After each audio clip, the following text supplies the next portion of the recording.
தமிழில் முதல் பக்தி சேனல் சாய் டிவி.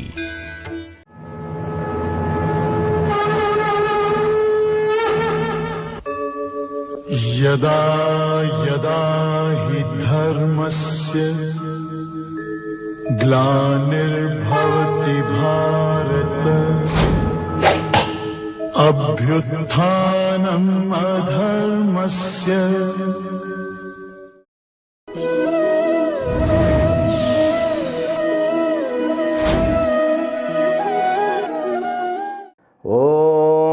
प्रपन्नपारिजाताय तोत्रवेत्रैकपाणये ज्ञानमुद्राय कृष्णाय गीतामृतदुहे नमः. ஓம் மூர்த்தி எல்லாம் வாழி எங்கள் மோனகுரு வாழி, அருள் வார்த்தை என்றும் வாழி, அன்பர் வாழி பராபரமே. ஓம் சர்வேபியோ சத்குருபியோ நமோ நமஹ. ஹரிஹி ஓம். அனைவருக்கும் அனைத்து வித சௌபாகியங்களும் கிட்டி எல்லாம் வல்ல பேரின்ப வாழ்வை நாம் வாழ வேண்டும் என்கின்ற பிரார்த்தனையுடன் இந்த உரையை இன்று தொடங்குகின்றேன். ஸ்ரீமத் பகவத்கீதா 39வது ஸ்லோகம் 2வது அத்தியாயம். ஸ்ரீ பகவான் உவாச்ச ஏஷா தே பிஹிதா சாங்க்யே புத்திர்யோகே த்விமாம் ஷ்ருணு புத்யா யுக்தோ யயா பார்த்த கர்மபந்தம் பிரஹாஸ்யசி.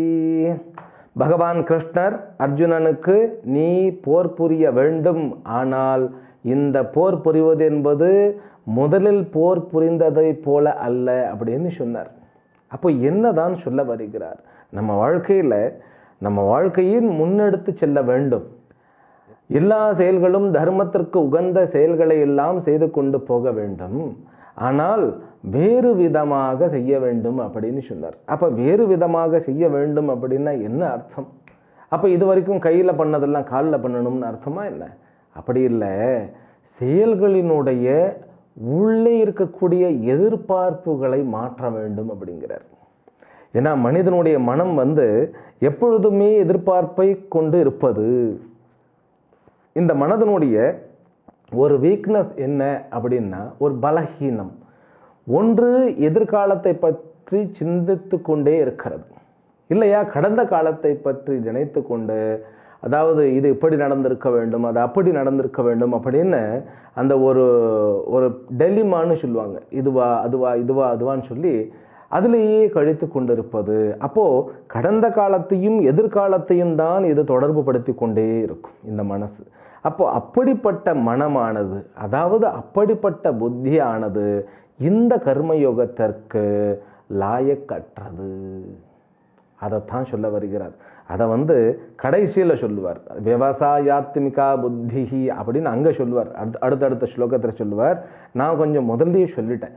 ஏன்னா நான் ஒரு செயலை செய்கிறேன், அது எந்த செயலாக இருக்கணும், யோகா பண்ணுறதாக இருக்கட்டும், பிராணாயாமம் பண்ணுறதாக இருக்கட்டும், ஏன் காஃபி குடிக்கிறதாக கூட இருக்கட்டுமே, டீ குடிக்கிறதா இருக்கணும். ஏன்னா காஃபின்னு சொன்னால் டீ குடிக்கிறவர்களுக்கு அவங்களுக்கு கொஞ்சம் கோபம் வந்துடும், ஏன் டீயை சொல்லப்படாதுன்ட்டு. காஃபியோ டீயோ அல்லது உணவோ எதை சாப்பிடும்போதாக இருக்கட்டும், ஒருவரிடம் பேசுவதாக இருக்கட்டும், அல்லது மற்றொருவர் பேசுவதை கேட்பதாக இருக்கட்டும், ஒரு ஓவியத்தை வரைவதாக இருக்கட்டும், அல்லது ஒரு சட்டத்தை செதுக்குவதாக இருக்கட்டும், வீடை கட்டுவதாக இருக்கட்டும், எதாக கூட இருக்கட்டும், பூஜை செய்வதாக இருக்கட்டும், முக்கியமாக இந்த செயல்களை செய்து கொண்டிருக்கும் பொழுது மனசு கடந்த காலத்திலேயோ அல்லது எதிர்காலத்திலேயோ இருந்தால் என்ன ஆகும்? அந்த வேலை முதல்ல உருப்படியாக நடக்காது. அதுதான் மெயின். அந்த வேலை அந்த செய்யக்கூடிய நேரத்தில் அந்த வேலையில் கவனம் செலுத்துவதை விட்டுவிட்டு பிரயோஜனத்தை இதனால் என்ன கிடைக்கும் அப்படின்னு சொல்லி, பிரயோஜனம் எங்கே இருக்கிறது? எதிர்காலத்தில் இருக்கிறது. அப்போ எதிர்காலத்துக்கு போயாச்சு மனசு. அப்போது எனக்கு இது வேண்டும் அப்படின்னு சொல்லி ஃபிக்ஸ் பண்ணிட்டா காரியத்தில் முதல்ல கவனத்தை செலுத்த வேண்டாமா? அதுதான் நம்ம பழகலை.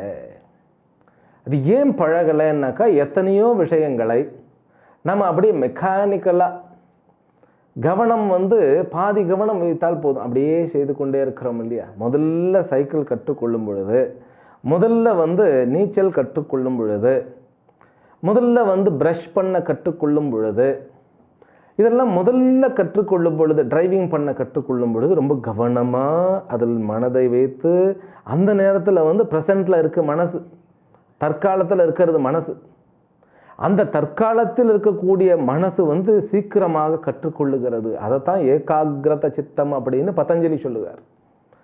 ஆனால் ஒரு கட்டத்துக்கு மேலே சைக்கிள் ஓட்டி பழகியாயிடுச்சு, டிரைவிங் பண்ணி பழகியாயிடுச்சு, நீச்சல் வந்து பழகியாச்சு, சமையல் பழகியாச்சு, அதுக்கப்புறம் எப்படி இருக்குன்னு கேட்டால் அந்த மனசு வந்து முழுமையாக அங்கே இருக்காது. மனசு வேற எதையோ நினச்சி கொண்டே இருக்கும். கண், காது, மூக்கு, நாக்கு, அப்புறம் கை கால்கள் மட்டும் வேலை செஞ்சுக்கிட்டு. இதுக்கு மெக்கானிக்கலி டூயிங் அப்படின்னு ஆங்கிலத்தில் சொல்கிறது உண்டு. ஒரு மிஷின் மாதிரியே பட்டுறது.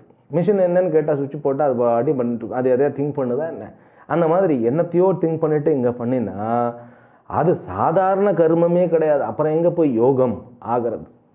அதனால தான் கிருஷ்ணர் சொல்கிறார், எப்பா நீ எதிர்காலத்தில் நிற்காதே, இந்த மனசுக்கு அதுதான் இயல்பு. அப்போது அந்த மனசினுடைய இயல்பை மாற்றணும்.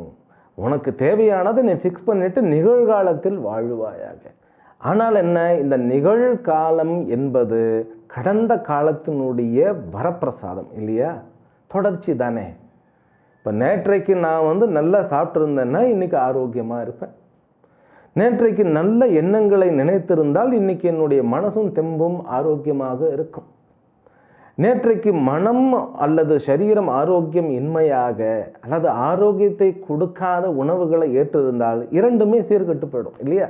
கடந்த காலத்தினுடைய தொடர்ச்சி தான் நிகழ்காலம். ஆனால் அந்த நிகழ்காலம் வந்து இப்போ கொஞ்சமாவது கான்சன்ட்ரேட் பண்ணி ஒருமுகப்படுத்தி அந்த நிகழ்காலத்தை செம்மைப்படுத்த வேண்டும் அப்படிங்கிறாங்க. இப்போ நிகழ்காலம் செம்மைப்படுத்தப்பட்டால் எதிர்காலமானது தானாக சீரடைந்து விடும். இது வந்து சாதாரணமான அறிவு, இதுக்கு வந்து காமன் சென்ஸ்னு சொல்லுவாங்க. ஒரு வேலையை வந்து இந்த சின்ன குழந்தைகளெல்லாம் நம்ம சொல்லி கேட்டிருக்கோம் இல்லையா, இங்கே புத்தியை வச்சு பண்ணுன்னு சொல்லுவோம். எங்கடா இருக்கேன்னு கேட்பா. எதையாவது மெக்கானிக்கலாக பண்ணால் எங்கே இருக்க அப்படின்பா. இங்கே இரு, முதல்ல இங்கே இரு, உங்ககிட்ட இரு, எங்கேயோ பறந்துக்கிட்டு இருக்காத. ஏன்னா மனசுக்கு அந்த டிக்கெட் வாங்காமலேயே டெல்லிக்கு போயிடும், இல்லை ஜப்பானுக்கு போயிடும், இல்லை டோக்கியோவுக்கு போயிடும், இல்லைன்னா வந்து பாரிஸுக்கு போயிடும், இல்லை பக்கத்து வீட்டுக்கு போயிடும், இல்லைன்னா எதிர் வீட்டுக்கு போயிடும். யாரெல்லாம் ஃப்ரெண்ட்ஸோ அங்கெல்லாம் போயிடும். ஃப்ரெண்ட்ஸுங்கிட்ட பேசுகிற மாதிரி போயிடும், அல்லது வந்து யார் யாரெல்லாம் எதிரியோ அங்கே போயிடும். இது ஃப்ரெண்ட்ஸை விட கொடுமை. எதிரி இருந்தால் போச்சு, எல்லாமே போச்சு. இவன் வாழ்க்கை இங்கே சாப்பிட்றது கீழ்ப்படுறது எல்லாமே எதிரிகளுக்கு ஸ்வாஹா அர்ப்பணம் தான். எப்போவுமே எதிரிகளை தான் பூஜை நினச்சிக்கிட்டே இருந்ததுக்கு பேர் பூஜை தானே, போயிடும். அப்போ மனசை எங்கேயும் போய் லாக் பண்ண விடாமல் தன்னுடைய ப்ரெசண்டில் இருக்க வைக்கிறது யோகத்தினுடைய முதல் படி. அப்புறம் இந்த பிரயோஜனம் இருக்கு இல்லையா, இந்த கர்மமும் பிரயோஜனமும் வெளியில் இல்லை. கர்மம் என்பதே வெளியில் இல்லை அப்படின்னு கிருஷ்ணர் சொல்கிறார். இது ஒரு பெரிய ரகசியம். கர்மம் வந்து நம்ம என்ன சொல்கிறோம், இதை சாதிச்சிட்டோம் அதை சாதிச்சிட்டோன்னு சொல்கிறோம். இத்தனை வருடங்களாக, கோடிக்கணக்கான வருடங்களாக, நம்ம லட்சக்கணக்கான வருடங்கள்னு சொல்லும். சில பேர் வந்து ஆயிரக்கணக்கான, உலகம் தோன்றியே ஆயிரக்கணக்கான வருடங்கள்னு தான் சொல்கிறோம். நம்ம ஊரில் மரங்களே பார்த்தா வந்து 500-600 ஆண்டுகள் வாழ்கின்றன. முதலைகள்லாம் சாதாரணமான வயசே அதற்கு 300, ஆமைகள் 300-500 வருடங்கள் தான் வாழ்கின்றன. அப்படிங்கும்போது லட்சக்கணக்கான வருடங்களுக்கு முன்பே அப்பொழுதே மனிதனுடைய அந்த சமுதாயமானது நிறைய காரியங்கள் செய்து கொண்டே இருக்கிறது இல்லையா. இப்போ இது வரைக்கும் காரியங்கள் செஞ்சு பூமியை கொஞ்சம் அப்படியே கொஞ்சம் நம்ம வந்து அப்படியே லென்த்தன் பண்ணிட்டோமே, அப்படியே கொஞ்சம் இழுத்து பூமியை அப்படியே விரிவாக்கி அப்படியே பூமியை கொஞ்சம் பெருசாக்கிட்டோம், கொஞ்சம் நீளமாக்கிட்டோம். ஒன்றும் ஆக்கலை இல்லையா. எல்லாமே இங்கே தான். நீ என்ன தான் சாதிச்சாலும் பண்ணினாலும் இந்த பூமிக்குள்ளே தான். இப்போ இங்கேருந்து சந்திரமண்டலத்துக்கு போயிட்டோம், அது ஒரு பெரிய சமாச்சாரம். ஆனால் அங்கேயும் போய் அங்கே இருக்கக்கூடிய இயற்கை சூழ்நிலைகளை ஒற்றி தானே வாழ்கிறோம். ஆனால் விஞ்ஞானத்தை வந்து நம்ம பாராட்டணும். எத்தனையோ அந்த மன சக்திகள், மனிதனுடைய முயற்சிகள் எவ்வளோ ஒரு டெக்னாலஜி டெவலப்மெண்ட்டை கொடுத்துருக்கிறது. ஆமாம், அதெல்லாம் வந்து அவர்கள்லாம் என்னை பொறுத்த வரைக்கும் ரிஷிகள் தான். சர் ஐசக் நியூட்டன் ஒரு ரிஷி தான், அந்த எடிசன் ஒரு ரிஷி தான். நம்ம ஊரில் எப்படி ரிஷிகளோ அதே மாதிரி அவர்கள் ரிஷிகள் தான். என்ன, நம்ம ரிஷிகள்லாம் உள்நோக்கி பிரயாணித்தார்கள், அவர்கள் வெளிநோக்கி பிரயாணித்தார்கள். வாழ்க்கை என்பது இரண்டையும் கொண்டிருக்க வேண்டும் அப்படிங்கிறது தான் வேதாந்தம். நீ செல்வமும் செல்வாக்கும் செல்வச் செழிப்புடனும் இருக்க வேண்டும், அதே போன்று பூரணத்துவத்தையும் அடைந்திருக்க வேண்டும் அப்படிங்கிறது தான் சாஸ்திரத்தினுடைய நோக்கம். அதனால தான் லக்ஷ்மி என்பது, இந்த பணத்திற்கு லக்ஷ்மின்னு சொல்கிறோம். லக்ஷ்மின்னு சொன்னாலே என்ன, மங்களகரமானது, மகிழ்ச்சியை கொடுக்கக்கூடியதுன்னு அர்த்தம். அதே பணம் மகிழ்ச்சியை கொடுக்கலன்னா அதுக்கு பேர் லக்ஷ்மி கிடையாது. வாழ்க்கை என்பது செல்வ செழிப்பாக இருக்க வேண்டும் அப்படிங்கிறது தான் நம்மளுடைய சனாதன தர்மம். ஆன்மீகங்கிற பேரில் தரித்திரத்தை ப்ராக்டிஸ் பண்ணுறது கிடையாது. தரித்திரம் வேறு, சிம்பிளிசிட்டி வேறு. அதுவும் மனசில் தான் இருக்குது. இப்போ நான் என்ன சொல்ல வருகிறேன் அப்படின்னா, ஒரு செயல் வெளியில் செய்யப்படுகிறது. ஒரு உதாரணத்திற்கு, இப்போ இங்கேருந்து நான் வகுப்புக்கு போகும்போது வழியில் ஒரு பாலம் போட்டு கொண்டு இருக்கிறார்கள். ஒரு பாலம் கட்டமைத்து கொண்டு இருக்கிறது இல்லையா? அதில் அந்த பாலத்து மேலே ஒருத்தர் அந்த மிஷினால், ஜேசிபி அப்படின்னு சொல்லுவோம் இல்லையா, அந்த மிஷினால் கீழே இருக்கக்கூடிய மணலை எடுத்து மேலே போடுறார். சரியா? நான் போகும்போது ஒரு காலத்தால் ஆரம்பித்து நான் போயிட்டு திரும்பும்போது ஒரு 40-50 அடி அவர் இந்த மண்ணை எடுத்து பாலத்து மேலே போட்டிருப்பார். அந்த பாலம் மாதிரி இன்னும் கட்ட முடியல, இப்போ தான் போட்டுட்ருக்கு, எடுத்து போட்டிருப்பார். போட்ட உடனே அவருடைய ஓனர் கூப்பிட்டு கேட்குறார், எவ்வளோ ரோடு வேலை முடிஞ்சிருக்குன்னு. இவர் சொல்கிறார், 40 அடி ரோடு வேலை முடிஞ்சிருச்சு அப்படிங்கிறார். அப்போ மண் சொல்லலை, மண் இங்கே கிடந்தேன்னா நான் அங்கே போயிட்டேன், இப்போ நான் ரோடாக மாறிட்டேன் அப்படின்னு மண் சொல்லலை. அந்த மண்ணை அள்ளி போட்ட அந்த ஜேசிபியும் சொல்லலை, அதை ஆப்ரேட் பண்ண கையும் சொல்லலை, அதை பார்த்து கொண்டு இருந்த கண்களும் சொல்லலை. உள்ளே இருக்கக்கூடிய புத்தி தான் சொல்லுகிறது, இங்கு மண்ணாக இருந்தது அங்கே ரோடாக மாறிவிட்டது அப்படின்னு. அப்போ என்ன? அப்போ இது வரைக்கும் பூமியை தட்டையா குட்டையா நெட்டையா நம்ம மாற்றினோமா என்ன? இதை தூக்கி அங்கே வச்சோம், நம்மளே நினச்சிக்கிட்டோம் வீடாக கட்டிட்டேன்னு நினச்சோம். அப்புறம் வீடு தரமாட்டானோ ஒரு வீடை இடிச்சிட்டோன்னு நினைக்கிறோம், இன்னொரு வீடை கட்டிட்டோன்னு நினைக்கிறோம். அப்போ ஒன்றை எடுத்து இன்னொரு இடத்துல வச்சு வேறு மாதிரியான ஒரு விஷயத்தை பண்ணின உடனே நான் ஏதோ பண்ணிட்டேங்கிற அந்த உணர்வு இருக்கு இல்லையா, அதுதான் கர்மம். அதற்கு பலன் உண்டு. எப்படிப்பட்ட பலன்னாக்கா, நான் எதிர்பார்த்து செய்தேன் இல்லையா, அந்த எதிர்பார்ப்பு இந்த செயலின் மூலமாக பலனை கொடுக்கும். இது ஒரு பெரிய சமாச்சாரம். கர்மம் என்பது வெளியில் இல்லை. கர்மம் என்பது வெளியில் இல்லைன்னா அதனுடைய இம்பேக்ட் இருக்குது, அதனுடைய பிரயோஜனம் இருக்குது. முதல்ல மண்ணாக இருந்தது, இப்போ பிரயோஜனம் உடைத்ததாக இருக்குது. ஏன் அங்கே பிரயோஜனமாக இல்லாமல் இருந்ததா அப்படின்னா, ஆற்றிலேயே அது பிரயோஜனமாக தான் இருந்தது. இதனால் நமக்கு ஏற்ற வகையில் பண்ணிக்கிட்டால் அது பிரயோஜனம்னு நம்ம நினைப்போம் இல்லையா? நம்ம அதிபுத்திசாலிகள் இல்லையா? சம்டைம்ஸ் மனிதர்கள் அத்தனை பேரும் மகத்துவம் வாய்ந்தவர்கள் தான். இருந்தாலும் சொல்கிறேன், நமக்கு எத்தனையோ கொஞ்சம் இந்த மேற்கத்திய அந்த ஒரு தாக்கம் வரும்பொழுது தான் அங்கே ஏதோ தகராறு வந்துடுது. யூஸ் அண்ட் த்ரோ அப்படின்னு சொல்லி பிளாஸ்டிக்கை ரொம்ப அற்புதமாக பண்ணி இப்போ பிளாஸ்டிக்கை அழிக்க முடியல. அது பிரம்மனுக்கு கொடுக்குற டெஃபினேஷன்லாம் பிளாஸ்டிக் கொடுக்க வேண்டியதாக இருக்குது. பிளாஸ்டிக் அழியாதது, தேயாதது, மாறாதது, குறையாததுன்ட்டு. அந்த பிளாஸ்டிக் மனித சமுதாயத்திற்கு ஒரு அச்சுறுத்தலாகவே நிற்கிறது இல்லையா? அதெல்லாம் நம்ம தவிர்க்கணும். பிளாஸ்டிக் உபயோகப்படுத்துறதுலாம் மேக்ஸிமம் குறைக்கிறது நமக்கு நல்லது. ஆமாம், இது இந்த சோஷியல் மெசேஜ் அப்படின்னு கொடுக்கறதில்ல, மனித சமுதாயத்திற்கு நல்லது அப்படிங்கிறதுக்காக நம்ம ஏற்றுக்கொள்ளுது. நான் அதை நம்புகிறேன். நம்மளுடைய மாணவர்கள் அத்தனை பேரும் அதை பண்ணி கொண்டு இருக்கின்றோம். செயல்கள் வெளியில் இல்லை, செயலினுடைய பலன்கள் வெளியில் தென்படுகின்றன, பிரயோஜனப்படுகின்றன. ஆனால் அந்த பலன்கள் உன்னால் புரிந்து கொள்ளப்படுகின்றன. அதுதான் மீன். நீ எந்த பலனை குறித்து செய்கின்றாயோ அந்த பலன் உனக்கு கிடைத்ததுன்னா நீ சக்ஸஸ்ன்னு சொல்கிற, உனக்கு கிடைக்கலைன்னு சொன்னால் அதை ஃபெயிலியர்னு சொல்கிற. உன்னுடைய மனசு என்ன அப்படின்னு கேட்டால் அது எப்போவுமே ப்ராப்பராக சிந்திக்கிறதுன்னு சொல்ல முடியாது. ஏன்னா இந்த மனசு என்பது குருட்டுத்தனமானது, இந்திரியங்களும் அளவுக்குட்பட்டது. இந்த அளவுக்குட்பட்ட இந்திரியங்கள் வானத்தை காணும் பொழுது வானம் நீல நிறம் அப்படிங்கிறத சொல்லுகிறது. ஆனால் விஞ்ஞானம் உண்மையில் வானத்திற்கு கலர் கிடையாது, வருடங்கள் கிடையாதுன்னு சொல்கிறது. இந்த அறிவியல் சொல்லக்கூடிய அந்த உண்மையை புரிந்து கொண்டு மீண்டும் பார்க்கும் பொழுது மீண்டும் கண்கள் நீளம்தான் காமிக்கிறது, மனசும் ஆமாம் நீளம் தான் சொல்கிறது. புத்தி அங்கே வேலை செய்யணும். புத்தி இல்லை இது நீளம் இல்லை அப்படின்னாலும் நீளம் மாறாது. அப்போ இந்த உலகத்தை பார்க்கக்கூடிய அந்த பார்வை, நாம் புரிந்து கொள்ளக்கூடிய விஷயம், இந்த உலகத்தை புரிந்து கொள்ளும் பொழுது நம்முடைய இந்திரியங்களை நம்பலாமா வேண்டாமா, என்னுடைய வாழ்க்கையை புரிந்து கொள்ளும் பொழுது இந்த இந்திரியங்களையும் மனதையும் புத்தியும் நம்பலாமா வேண்டாமா அப்படிங்கிறது அவரவர்களுடைய பரிசீலனைக்கு உண்டானது. ஆனால் சாஸ்திரம் என்ன சொல்லுகிறது, நீ நம்ப வேண்டிய அளவு மட்டும்தான் நம்பணும் அப்படிங்கிறது. அதுக்கு மேலே நம்பினா போச்சு. ஏன் போச்சு அப்படின்னாக்கா, பிரச்சனை உனக்குத்தான்.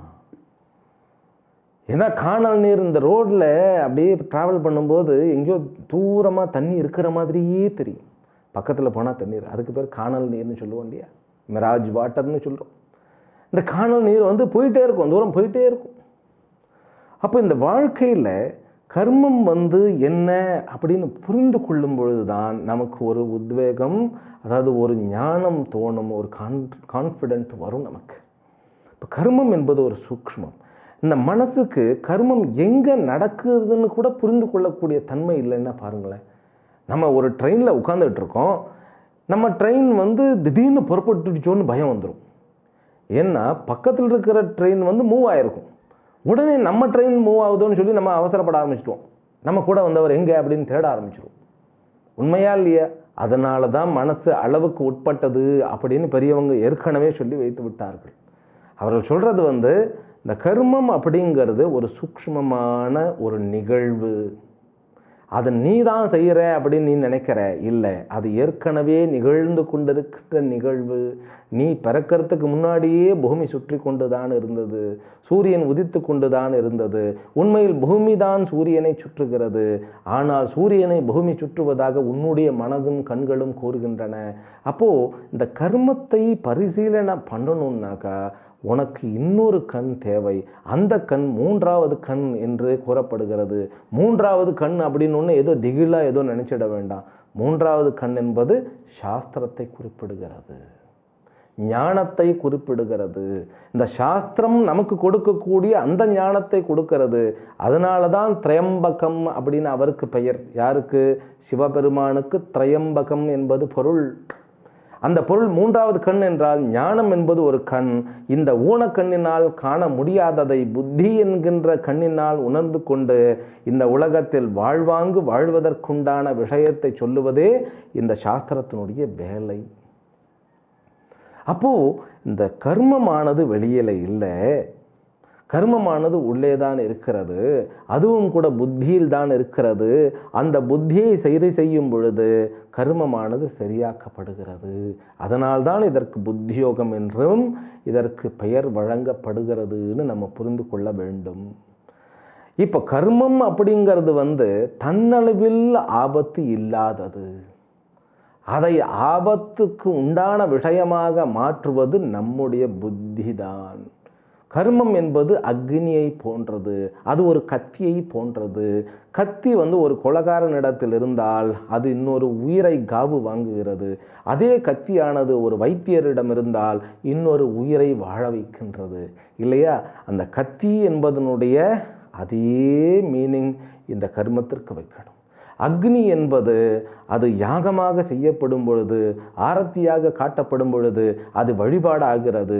அதே அக்னியானது ஊரை எரிப்பதற்கோ அடுத்தவனை எரிப்பதற்கோ தன்னையே எரிப்பதற்கோ சொல்கிறாங்க இல்லையா, இந்த ரயில் வண்டியெல்லாம் விடுறதுனால தண்ணியே எரிச்சுக்கிடுறது, தண்ணியை எரிப்பதற்கோ அது பயன்படுத்தும் போது அது அந்த நெருப்பு என்பது பயன்படுத்தப்பட்ட அந்த பயனை கொடுத்தே தீரும். அந்த மாதிரி இந்த கர்மம் என்பது பொது. இந்த கர்மத்தை நான் எப்படி கையாளுகின்றேன் அப்படிங்கிறத பொறுத்து தான் அது பலனை கொடுக்கறது. அப்போ கர்மத்தினுடைய பலனை உண்டாக்குபவர் யாருன்னு கேட்டால் சாக்ஷாத் கர்மம் செய்பவரே. அதனால தான் கர்மம் என்பது வெளியில் இல்லை அப்படின்னு சொல்கிறோம்.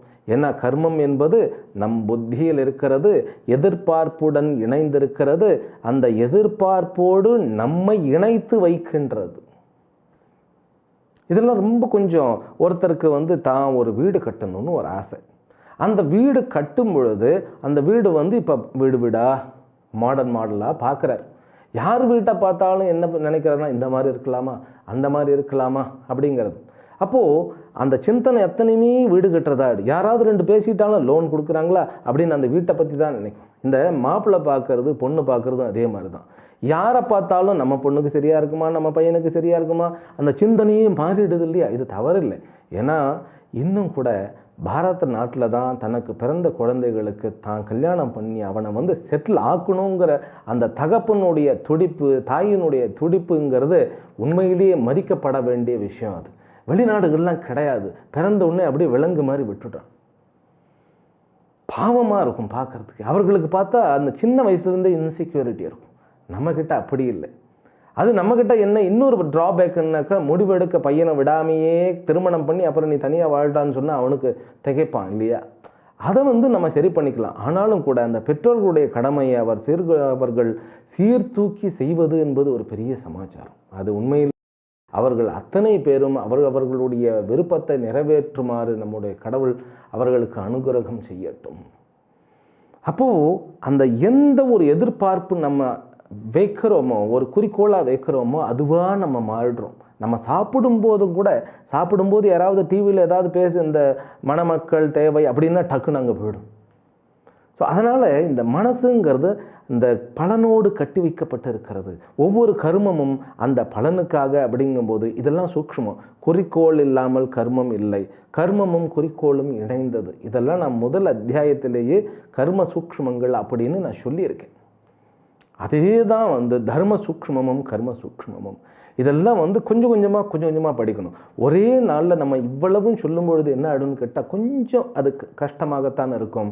இருந்தாலும் கூட இன்றைக்கி சொன்ன விஷயங்களை நான் ஒரு தடவை திரும்ப சொல்கிறேன், நம்ம அப்படியே மனசில் வாங்கி. அதாவது இந்த கர்ம யோகத்தை ஏன் புத்தி யோகம் என்று கூறப்படுகிறது அப்படின்னா, கர்மம் என்பது எதிர்பார்ப்புடன் இணைந்தது.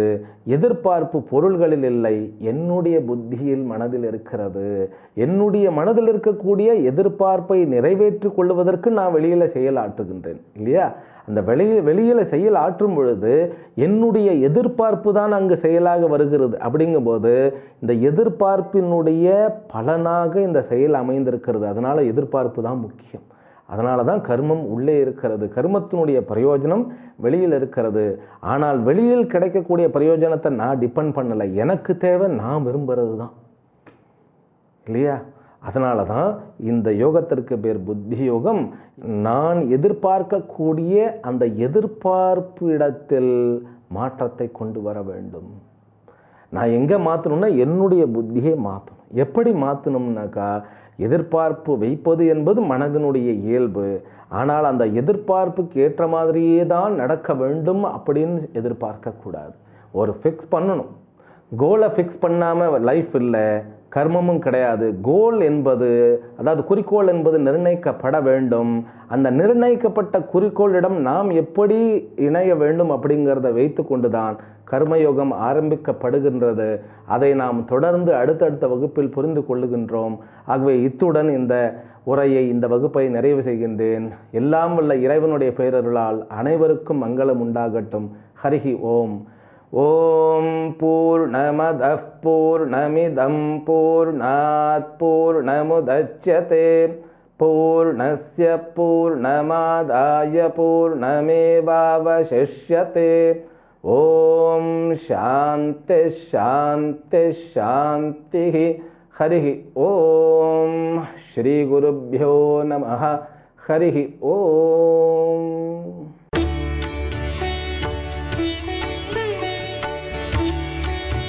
தமிழில் முதல் பக்தி சேனல் சாய் டிவி.